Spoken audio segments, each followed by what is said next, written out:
Hello dear students, welcome to North East PSC. कैसे हैं आप लोग? I hope you all are doing well. आपकी पढ़ाई अच्छी चल रही होगी, आपकी प्रिपरेशन, आपकी तैयारी अच्छी चल रही होगी। और जैसा कि आपको पता है कि इस समय हमारी सीरीज चल रही है एमसीक्यूज की, जिसमें हम जीएस के हर एक सेक्शन को वन बाय वन, हम सारे ही सेक्शन को कवर कर रहे हैं। और हर एक सेक्शन को चैप्टर वाइज, पूरे सीक्वेंस में हर सेक्शन के हर चैप्टर को कवर कर रहे हैं। इतना डिटेल, हमारी इतनी वास्ट कवरेज है ताकि कुछ भी आपसे मिस ना होने पाए, राइट।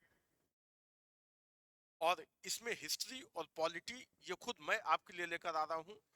और इसी सीक्वेंस में आज मैं आपके लिए लेकर आया हूं एक बहुत ही important topic, modern Indian history का प्रोविंशियल इलेक्शन ऑफ 1937 एंड ये त्रिपुरी होगा, त्रिपुरा लिखा है TRIPURI, Tripuri Congress crisis. Okay, अब ये इस समय हम मॉडर्न इंडियन हिस्ट्री, इसे हमने पूरे सीक्वेंस में कवर किया है। तो आप इसके चैप्टर 1 से आप इसे देख सकते हैं। मतलब इसी चैनल पे आप इसके प्रीवियस वीडियोस आप उनको भी विजिट कर सकते हैं। इसमें पूरे सीक्वेंस में हर एक एस्पेक्ट को हमने कवर किया है। हर एक टॉपिक के जो टॉप एमसीक्यूज हैं, जो ट्राइड एंड टेस्टेड हैं, जो एग्जामिनेशन पॉइंट ऑफ व्यू से बहुत इंपॉर्टेंट है, वो सारे ही एमसीक्यूज मैं आपके लिए वन बाय वन मैं आपके लिए लेकर आ रहा हूँ। ओके, और इस जर्नी में अब हम यहां तक पहुंच चुके हैं। मतलब ये हमारा चल रहा है गांधीयन फेज। गांधीयन फेज 1919 से शुरू होके 1947 तक, मतलब टिल इंडिपेंडेंस। ये जो पूरा पीरियड है फ्रॉम 1919 टू 1947, इस पूरे पीरियड को हम बोलते हैं गांधीयन फेज। ओके, और ये जो पीरियड है ये बहुत इंपॉर्टेंट है from the examination point of view. इसमें से इसमें बहुत से सब टॉपिक हैं, छोटे छोटे बहुत से टॉपिक्स हैं, और इनसे नॉर्मली क्वेश्चंस आते ही रहते हैं, राइट। मतलब हर एग्जाम में आपको एक दो क्वेश्चन इस फेज से मिलेंगे ही मिलेंगे। ओके, और इसी में जो टॉपिक आज हम डिस्कस करने वाले हैं वो है provincial election of 1937 and Tripuri crisis of the Congress. क्या है ये समझते हैं, और क्वेश्चन सॉल्व करेंगे, और उसी के साथ मैं आपको एक्सप्लेन भी करता चला जाऊंगा। Okay, so moving on to the first question. ये एक छोटा सा इंट्रोडक्शन है मेरे बारे में। Okay, and then moving on to the first question.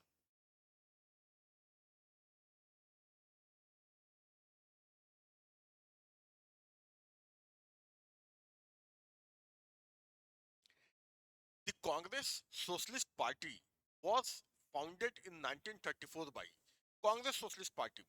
ये जो कांग्रेस सोशलिस्ट पार्टी मैंने शॉर्ट में लिखा है कांग्रेस सोशलिस्ट पार्टी, ये बनी थी 1934 में। यहाँ क्वेश्चन में भी ये दे दिया है 1934 में। ओके, कहां पर? इन पटना, राइट। और इंटरेस्टिंग बात यह है कि ये जो कांग्रेस सोशलिस्ट पार्टी है, ये कुछ यंग लीडर्स ने बनाया था कांग्रेस के। मतलब ये कांग्रेस के अंडर में ही आ, ये जो है एक अलग फैक्शन बना था। मतलब इन लोगों ने कभी कांग्रेस के साथ रिवोल्ट नहीं किया, they themselves were Congressmen, right. तो ये खुद ही कांग्रेस में थे, और कांग्रेस की वर्किंग कमेटी के दौरान ही एक अलग से मीटिंग करके इन्होंने एक पार्टी बनाई थी, एक अपना फैक्शन बनाया था, कांग्रेस सोशलिस्ट पार्टी, राइट। कौन कौन लोग थे इसमें? ये क्वेश्चन भी इनफैक्ट यही पूछ रहा है, the Congress Socialist Party was founded in 1934 by, किसने बनाया था?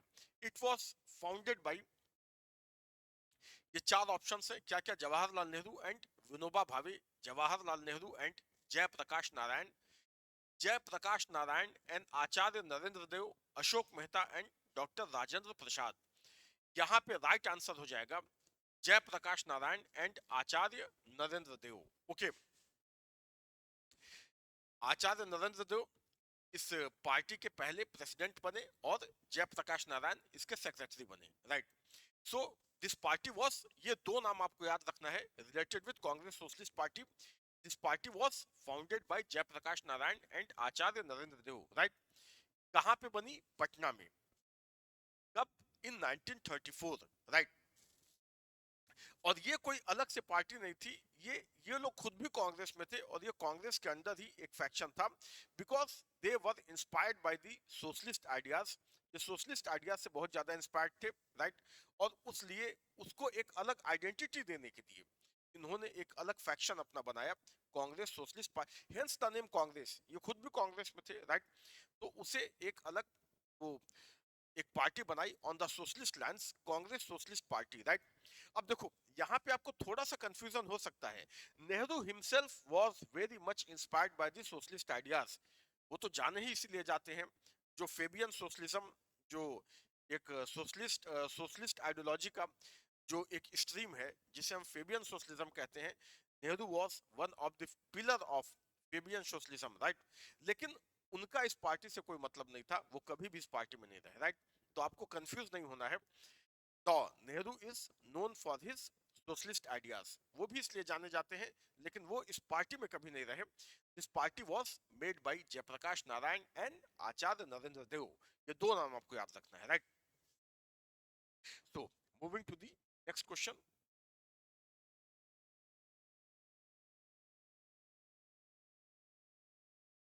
Who is known as Loknayak? हम लोकनायक किसे कहते हैं? ये लोकनायक, ये टाइटल किसे मिली हुई है? ये टाइटल मिली हुई है जयप्रकाश नारायण को, राइट। लोकनायक, जिन्हें हम प्यार से या शॉर्ट में जेपी भी कहते हैं, इन्हें जेपी ही बोला जाता था। तो अ, और इन्हें क्या टाइटल मिली हुई है? Loknayak, right, Jayaprakash Narayan. So this title is related with Jayaprakash Narayan, okay. Moving to the next question.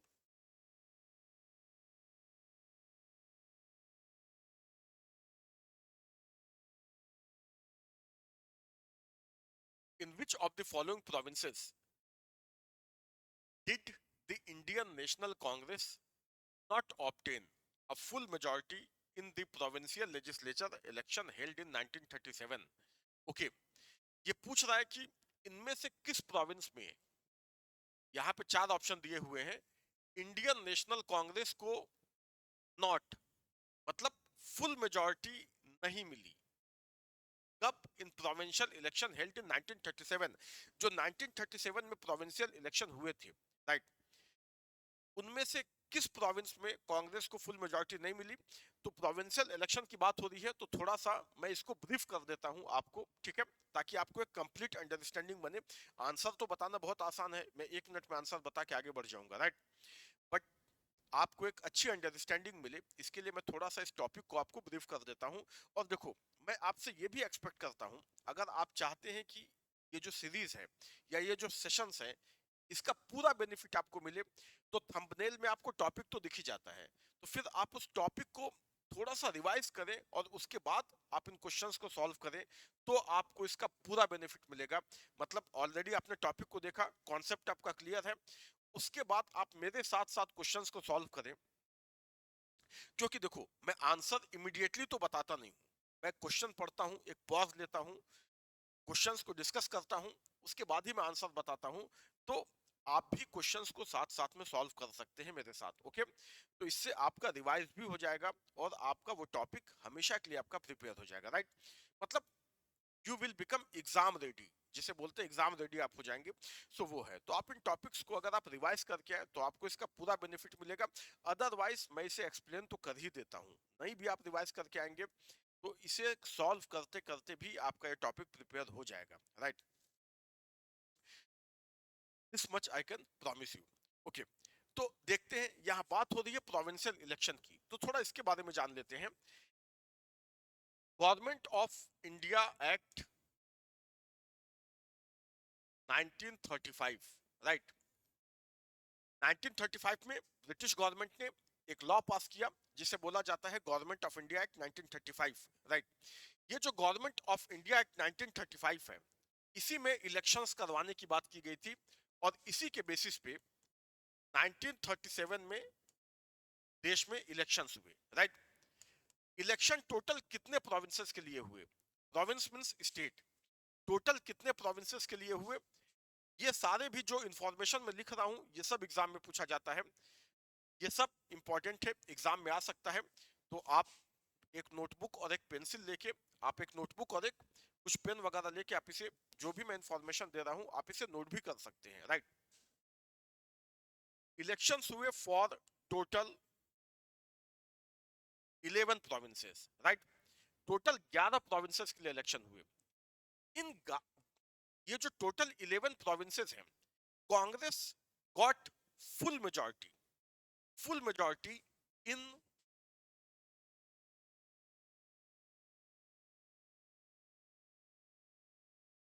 5 provinces. Out of 11 provinces, Congress got full majority in 5 provinces. इनमें से 5 provinces में कांग्रेस को फुल मेजॉरिटी मिली, राइट। केवल 3 प्रोविंस ऐसे हैं जहां पे कांग्रेस को मेजॉरिटी नहीं मिली या कांग्रेस गवर्नमेंट नहीं बना पाई। 5 प्रोविंस में तो कांग्रेस को फुल मेजॉरिटी मिली, तो यहाँ पे तो कांग्रेस ने गवर्नमेंट बनाई ही, प्लस उसने 3 और प्रोविंस में कोलिशन गवर्नमेंट बनाई। मतलब टोटल 8 प्रोविंसेस में कांग्रेस ने गवर्नमेंट बनाई, राइट। यहां पे इन 5 प्रोविंसेस में तो फुल कौन कौन से हैं वो भी मैं आपको बता दूंगा। 5 प्रोविंसेस में तो कांग्रेस को फुल मेजॉरिटी मिली, राइट। तो वहां तो गवर्नमेंट बननी ही थी। जैसे बिहार, सेंट्रल प्रोविंस जिसे हम एमपी बोलते हैं, उस समय सेंट्रल प्रोविंस बोला जाता था। यूनाइटेड प्रोविंस जिसे हम उत्तर प्रदेश या यूपी बोलते हैं। देन योर दो और कौन से प्रोविंस है,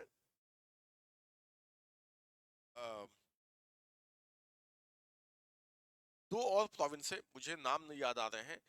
और 3 प्रोविंस ऐसे हैं जहां पे बाद में उन्होंने कोलिशन गवर्नमेंट बनाई। North west frontier province, Assam and one more province, right. अभी क्वेश्चंस में आएगा, हम इसे देख लेंगे। तो 8 प्रोविंसेस में कांग्रेस ने गवर्नमेंट बनाई। केवल 3 प्रोविंस ऐसे हैं आउट ऑफ 11 जहां पे कांग्रेस गवर्नमेंट नहीं बना पाई, राइट। वो 3 प्रोविंस कौन से हैं? बंगाल, सिंध एंड पंजाब।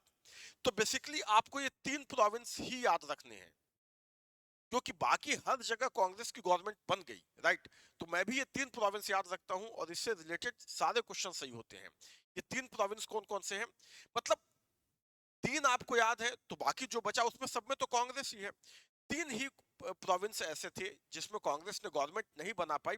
वो 3 प्रोविंस कौन कौन कौन से हैं? बंगाल, पंजाब एंड सिंध। तो ये 3 याद रखना ज्यादा आसान है। बाकी जो बचे उस पे तो सब में कांग्रेस कांग्रेस ही थी, राइट। ये 3 आपको याद रखने हैं। अब यहाँ पे क्या पूछ रहा है? कहां पे नहीं बना पाई, राइट। और 3 प्रोविंस हमें याद है। तो जैसा कि मैंने कहा कि अगर ये 3 आपको याद है तो आपके सारे ही क्वेश्चन इसके सही हो जाएंगे, राइट। सेंट्रल प्रोविंस यहां पे गवर्नमेंट बन गई थी। बिहार यहां पे भी गवर्नमेंट बन गई थी। देखो मुझे याद नहीं आ रहा था, एक प्रोविंस है मद्रास, क्योंकि अब ये नाम बदल चुके हैं ना, Madras, right. Madras is now a city, लेकिन तब वो पूरा स्टेट को ही बोला जाता था स्टेट ऑफ मद्रास। इन तीनों ही जगह गवर्नमेंट बन गई थी। पंजाब में जैसा कि मैंने आपको बताया, पंजाब, सिंध एंड बंगाल, ये 3 जगह गवर्नमेंट नहीं बन पाई थी। तो पंजाब में गवर्नमेंट नहीं बन पाई थी। तो here the right answer will be option C, okay. Moving to the next question. अब जो फॉर्मूला मैंने बताया उसे आप रखो, आपके सारे क्वेश्चन सही हो जाएंगे, okay. In which of the following state did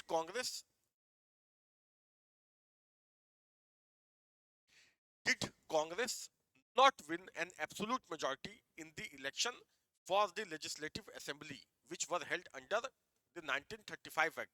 कहां पे कांग्रेस को एब्सोल्यूट मेजॉरिटी नहीं मिली थी? उड़ीसा में एब्सोल्यूट मेजॉरिटी नहीं मिली थी, राइट। गवर्नमेंट यहां पे भी बनाई थी, बट यहां पे कांग्रेस को एब्सोल्यूट मेजॉरिटी नहीं मिली थी, okay. So here right answer will be option C, Orissa. Then moving to the next question. In which one of the following provinces was the Congress ministry not formed? Again, not formed under the Act of 1935. इनमें से कहां पे कांग्रेस ने अपनी ministry नहीं बना पाई थी? तो बिहार में तो बनाई ही थी, मद्रास में बनाई थी, उड़ीसा में कोलिशन गवर्नमेंट बनाई थी, मतलब फुल मेजोरिटी नहीं मिली, कोलिशन गवर्नमेंट बनाई। पंजाब में गवर्नमेंट नहीं बना सकी, ठीक है। पंजाब में आई थिंक यूनियनिस्ट पार्टी की गवर्नमेंट बनी थी, इतना ट्रिवियल फैक्ट आपसे नहीं पूछा जाएगा।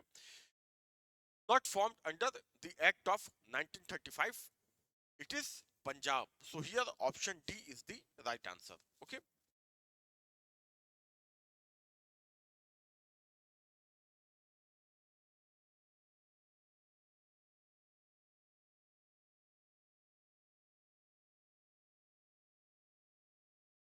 Now the tenure of the Congress ministries formed in the election of 1937 under the act of 1935 was tenure। पूछ रहा है कितने समय तक कांग्रेस मिनिस्ट्री सरवाइव की, जो गवर्नमेंट बनी थी by the election of 1937, right. तो ये कितने समय तक पावर में रहे, मतलब जो मिनिस्ट्रीज बनी थी वो कितने समय तक सरवाइव की, राइट। अब देखो गवर्नमेंट कितने समय के लिए बनती है, आज गवर्नमेंट कितने समय के लिए बनती है, फॉर 5 इयर्स। और बहुत सी जगहों पे तो कांग्रेस को फुल मेजोरिटी मिली थी, 5 प्रोविंस में तो कांग्रेस के पास फुल मेजोरिटी थी। लेकिन ये गवर्नमेंट 5 इयर्स तक सरवाइव नहीं की, राइट। उससे पहले ही इन लोगों ने रिजाइन कर दिया, गवर्नमेंट गिरी नहीं, इन लोगों ने रिजाइन कर दिया, राइट। 5 इयर्स से पहले ही क्यों रिजाइन किया, क्योंकि उसी समय 1939 में फर्स्ट वर्ल्ड वॉर की शुरुआत हो गई, राइट। जर्मनी ने पोलैंड पर अटैक किया, मतलब हिटलर ने, और उसके साथ ही इंग्लैंड ने जर्मनी के अगेंस्ट वॉर डिक्लेयर कर दिया। देखते देखते दुनिया दो गुटों में बट गई, और उसके साथ ही माना जाता है सेकेंड वर्ल्ड वॉर की, सॉरी मैंने फर्स्ट बोला, सेकेंड वर्ल्ड वॉर की शुरुआत हो गई, राइट।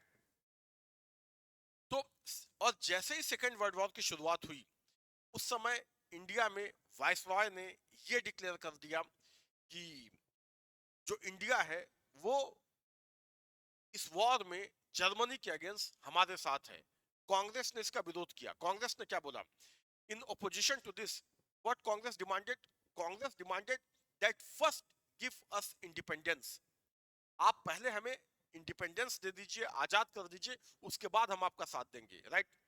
एक एक ऐसा देश जो इंडिपेंडेंट ही नहीं है, उसके पास तो अपना चॉइस ही नहीं है, ठीक है। तो भाई अगर साथ चाहिए तो पहले तो हमें चॉइस की आजादी होनी चाहिए ना। तो पहले आप हमें इंडिपेंडेंस दे दीजिए, then we will cooperate with you, उसके बाद हम आपके साथ लड़ेंगे भी, हम आपका पूरा साथ देंगे, right.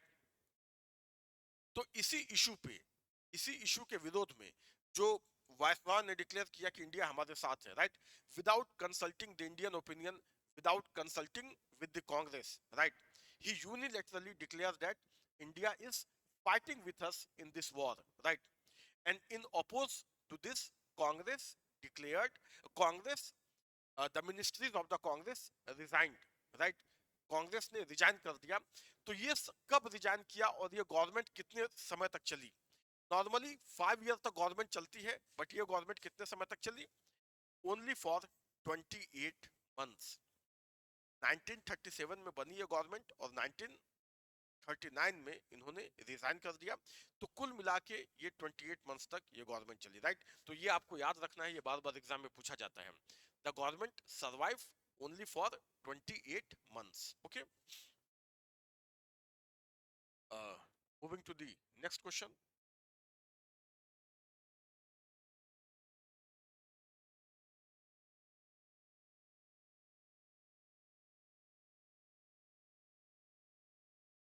Muslim League celebrated the day of deliverance in, ओके, मुस्लिम लीग ने डे ऑफ डिलीवरेंस कब सेलिब्रेट किया था? अब देखो ये जो इलेक्शंस हुए थे इन 1937, इन इलेक्शंस में मुस्लिम लीग उसकी करारी हार हुई थी। They had to face the crushing defeat, right. का परफॉर्मेंस बहुत ही खराब था और वो ऑलरेडी फ्रस्ट्रेटेड थे। तो जब ये जो इलेक्शंस हुए, इसमें आप खुद देख सकते हैं कि out of 11 provinces Congress formed government in 8 provinces. तो 11 में से 8 में तो कांग्रेस ने ही गवर्नमेंट बनाई। और मुस्लिम जहां इनफैक्ट कई मुस्लिम मेजॉरिटी प्रोविंसेस में भी कांग्रेस ने गवर्नमेंट बनाई, तो मुस्लिम लीग ऑलरेडी फ्रस्ट्रेटेड थी। और जैसे ही कांग्रेस ने रिजाइन किया तो मुस्लिम लीग ने उसे कैसे सेलिब्रेट किया? Day of deliverance. Deliverance means independence, right? Independence और फ्रीडम, मुक्ति। ओके, तो इसे मुक्ति हिंदी में बोलते हैं मुक्ति दिवस, राइट? तो डे ऑफ डेलिवरेंस सेलिब्रेट किया मुस्लिम लीग ने। कब सेलिब्रेट किया? जब कांग्रेस ने रिजाइन किया in 1939, somewhere in December 1939, Muslim League celebrated this this event when the Congress ministries resign from their office as the day of deliverance, right? तो ये भी एग्जाम में क्वेश्चन आता है। इनफैक्ट ये सारे ही क्वेश्चंस बहुत इंपॉर्टेंट है, this questions are tried and tested, right? ये आपको पता होना चाहिए।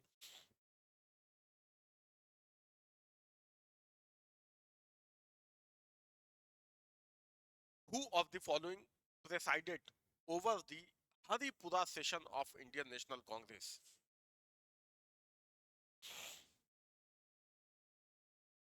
Haripura session of Indian national Congress, उसका प्रेसिडेंट कौन था?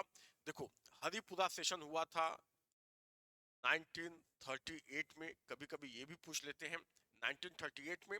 ओके, हरिपुरा है कहां पे? हरिपुरा है गुजरात में, राइट? हरिपुरा गुजरात में है। ये भी क्वेश्चन कभी कभी आता है, ठीक है? Because it is historic session. और कौन इसमें प्रेसिडेंट बना था कांग्रेस का? इसमें प्रेसिडेंट बने थे सुभाष चंद्र बोस। यहाँ पे चार ऑप्शन लिखे हुए, सियारदास, जेबी कृपलानी, सुभाष चंद्र बोस एंड जवाहरलाल नेहरू। इसमें प्रेसिडेंट बने थे Subhash Chandra Bose, right? In 1938 first time he was presiding the Congress session, ठीक है? और he he was elected unopposed, ठीक है? तो अनअपोज्ड ये प्रेसिडेंट चुने गए थे in this session, in Haripura session of Congress, right? ये सेशन इसलिए इंपॉर्टेंट है क्योंकि ये प्रेसिडेंट बने और उसके बाद माना जाता है कि गांधी के साथ इनके कुछ डिफरेंसेस शुरू हो गए। इसके बाद जब नेक्स्ट सेशन हुआ तो उसमें वापस से सुभाष चंद्र बोस प्रेसिडेंट बने and he defeated Pattabhi Sitaramayya, the candidate who was supported by Gandhi himself, right? मतलब गांधी ने अपील की थी पट्टाभी सीतारामैया को इलेक्ट करने के लिए, जो कांग्रेस की वर्किंग कमेटी थी उससे। स्टिल गांधी की अपील के बाद भी सुभाष चंद्र बोस 1939 में वापस से जो है वो कांग्रेस के प्रेसिडेंट चुन लिए जाते हैं। बट उसके बाद डिफरेंसेस सरफेस पे आ जाते हैं, इन लोगों के बीच में डिफरेंसेस बहुत बढ़ जाते हैं and finally he resigned, right? तो ये जो है ये पूरा एपिसोड है, राइट? हरिपुरा में जो है वो पहली बार बने, तो हरिपुरा और इसके बाद जो सेशन हुआ जिसे हम बोलते हैं त्रिपुरी सेशन, राइट? वो दोनों को एक साथ ही पढ़ना होता है। तो हरिपुरा सेशन में कौन बना? सुभाष चंद्र बोस। आपको ये दोनों ही डेट याद रखनी है, 1938 एंड 1939। इन दोनों ही सेशन में कॉन्सिक्यूटिवली सुभाष चंद्र बोस जो है वो कांग्रेस के प्रेसिडेंट चुने गए। Okay, moving to the next question.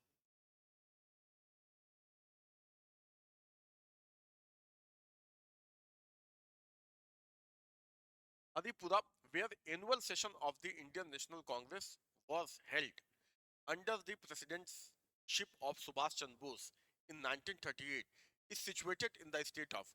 Already we have discussed it. अभी मैंने बताया कि ये भी कभी कभी पूछ देता है कि हरिपुरा कहाँ पे है, त्रिपुरी कहाँ पे है।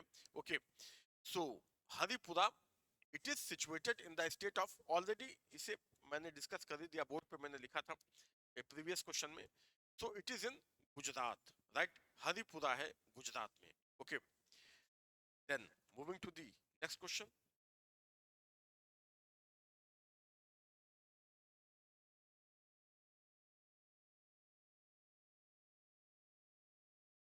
Subhash Chandra Bose was chosen president of Congress in Tripuri session. Okay,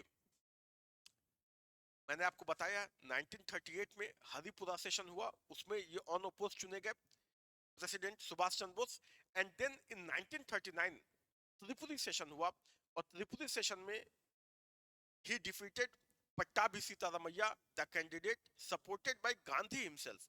Gandhi ने उन्हें सपोर्ट किया था, उनको वोट देने की अपील की थी। Still he succeeded in defeating Pattabhi Sitaramayya, ठीक है। और वो जो 1939 वाला सेशन था वो कहां पे हुआ था?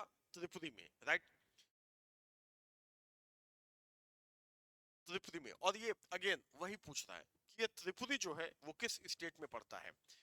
त्रिपुरी जो है, नाम से आपको लगेगा कि ये कोई साउथ इंडिया का शहर होगा, बट ऐसा है नहीं। ये त्रिपुरी है, कहां पे है? ये है मध्य प्रदेश में, right. It is in MP. और एमपी के किस डिस्ट्रिक्ट में पड़ता है? Calcutta, Pune, Jabalpur, Ahmedabad, it is in Jabalpur, right. तो ये आपको याद रखना है। मतलब यहाँ पे थोड़ा ज्यादा ट्रिवियल फैक्ट पूछा है। एमपी तो आपको याद होना ही चाहिए, और एमपी के ये जबलपुर डिस्ट्रिक्ट में है, ठीक है। तो this session is very important. इसे कांग्रेस का त्रिपुरी क्राइसिस कहा जाता है, राइट, क्योंकि इसके बाद से इनके और गांधी के डिफरेंसेस बढ़ गए। और ये जीतने के बाद भी कुछ समय के बाद इन्होंने कांग्रेस से, मतलब केवल प्रेसिडेंटशिप से रिजाइन नहीं किया, कांग्रेस पार्टी से ही रिजाइन कर दिया, right. So this is the whole episode. Now moving to the next question.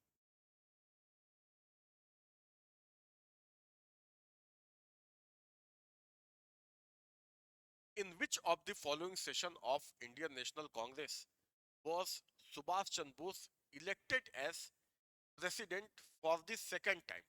Okay, already we have discussed it. First time में कब बने थे? In Haripura session of Congress. Already मैंने इसे डिस्कस किया, राइट। और अगले ही साल दूसरी बार फिर ये कांग्रेस के प्रेसिडेंट चुने गए in its Tripuri session, right. So हमें सेशन ही बताना है। elected as the president for the second time. Second time he was elected as president in Tripuri session, right? So Tripuri. Here C will be the right answer. Okay. Moving to the next question.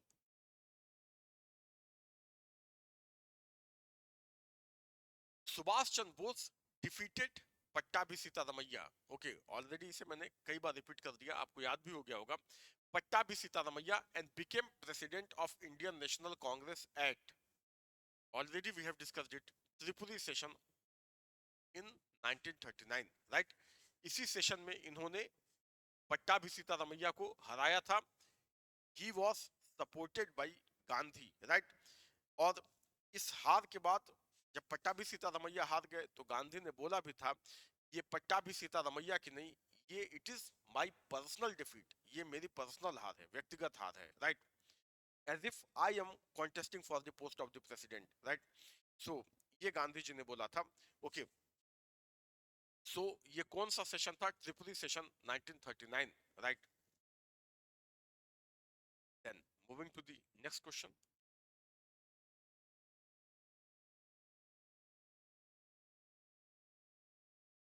Who became the president of Indian National Congress after the resignation of Subhash Chandra Bose? Yes, this fact is very important, right? और ऐसे छोटे छोटे fact normally miss हो जाते हैं, इनका importance हमें नहीं पता होता है, तब पता चलता है जब ये एग्जाम में हमारे सामने आते हैं, राइट। तब लगता है कि इसके बारे में इतना कुछ पढ़ा लेकिन ये फैक्ट छोड़ दिया। ये बेसिकली पूछ के आ रहा है क्वेश्चन में। जैसा कि मैंने आपको बताया कि त्रिपुरी सेशन में he was re-elected as the president of the Congress, right, though opposed by Gandhi, but still re-elected the president of the Congress. So this session was considered as the culmination of the popularity of Subhash Chandra Bose, right. तो गांधी जी जैसे towering leader के oppose करने के बाद भी ये Tripuri session में दोबारा कांग्रेस के प्रेसिडेंट चुने गए, right. But later on he resigned from the party itself. केवल प्रेसिडेंट की पोस्ट से नहीं रिजाइन किया, इन्होंने कांग्रेस पार्टी से ही रिजाइन कर दिया, right, due to differences with the Gandhi, right. अब रिजाइन तो उन्होंने बीच में किया। एक बार जब कांग्रेस का प्रेसिडेंट चुना जाता था तो वो 1 साल के लिए प्रेसिडेंट होता था, राइट, टिल नेक्स्ट सेशन। फिर नेक्स्ट सेशन में फिर वापस से प्रेसिडेंट के लिए इलेक्शन होता था। तो या तो फिर वही रिपीट करेंगे या फिर कोई नया प्रेसिडेंट चुना जाएगा। बट एक टेन्योर 1 साल का होता था, बट इन्होंने तो बीच में ही रिजाइन कर दिया, राइट। तो क्वेश्चन यही पूछ रहा है कि जब सुभाष चंद्र बोस ने रिजाइन किया तो किसे प्रेसिडेंट बनाया गया, राइट। क्योंकि ये सेशन इंपॉर्टेंट है तो इसके बारे में ये सारे क्वेश्चंस आते हैं। जब इन्होंने रिजाइन किया, ठीक है, तो वो जो टाइम पीरियड है, मतलब from his resignation till the next session, उस पीरियड में कौन प्रेसिडेंट बना कांग्रेस का? At that time Congress was presided by doctor Rajendra Prasad. तो जब सुभाष चंद्र बोस ने रिजाइन कर दिया तो फिर डॉक्टर राजेंद्र प्रसाद को कांग्रेस का अध्यक्ष बनाया गया। Okay, so here right answer is option C. Moving to the next question.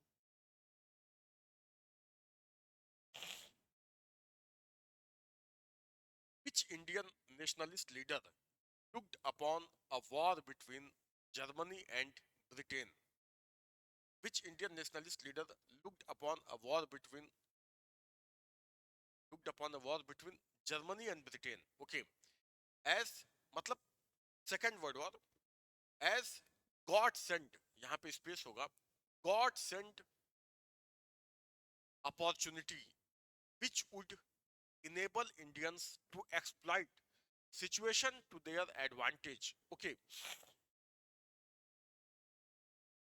ये क्वेश्चन पूछ रहा है कि जब जर्मनी और इंग्लैंड के बीच वॉर शुरू हुआ, सेकेंड वर्ल्ड वॉर, ठीक है, तो किस इंडियन लीडर ने बोला था कि it is a God sent opportunity, मतलब भगवान ने अपॉर्चुनिटी हमको दी है, ठीक है, कि ये जो इन्वायरमेंट बन रहा है, ठीक है, जिसमें इंग्लैंड परेशान है, basically he was England was fighting against the Germany, it was a deadly war, biggest challenge for the England in the history of England, right.